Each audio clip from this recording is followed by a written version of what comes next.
Hi guys, today we're making no-bake cookies and we're having four ingredients. Jackson, can you tell us the four ingredients? Chocolate chips, chopped up graham crackers, and peanut butter, and then smushed banana. Thank you. And right now we're going to start pouring in the graham cracker powder dust. Jackson, can you help me pour this in?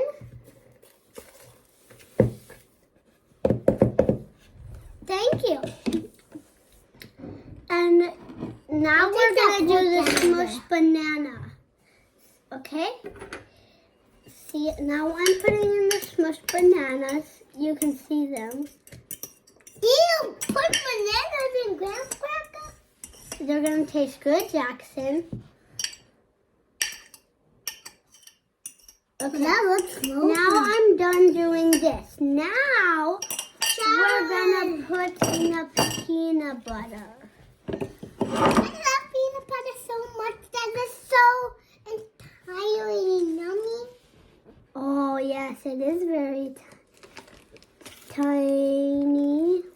Well, not tiny, but it's very yummy. Oh, yeah, it's so yummy. Where'd you get this recipe? From our grandma in the mail. And thank you, Grandma Joyce, for giving it for us. Because she's very nice. She's my grandma. I'm almost done with the peanut butter. And now we're going to pour in the chocolate chips while I'm doing the rest of the peanut butter. Jackson, pour in the chocolate chips. All of them? Yes, all of them. Hi guys, we're back and we added a little more peanut butter and another smushed banana. And my mom insisted she ate some. I don't know why, because we're the kids that eat the cookie dough always, not the parents. Okay, now back to the show. We're gonna What are we gonna do, Jackson?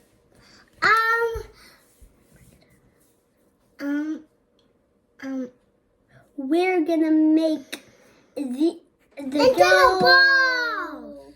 Yeah, into balls. We're gonna make the dough into balls. Jackson, can you try one and make a little ball? I'm going to scoop it up with this. And after we're done making with all the balls, we're gonna come back to you and guess what? We're not gonna put it in the oven. We're gonna put it in the fridge for 20 minutes. Okay? And I know 20 minutes isn't very long. So bye. We'll see you on the next part of the show. Hi guys. Now we are done freezing them, and freeze them for 20 minutes. Now we're gonna try them. They're delicious. They're yummy. Thank you, Grandma Joyce, for the recipe, and bye guys. Bye.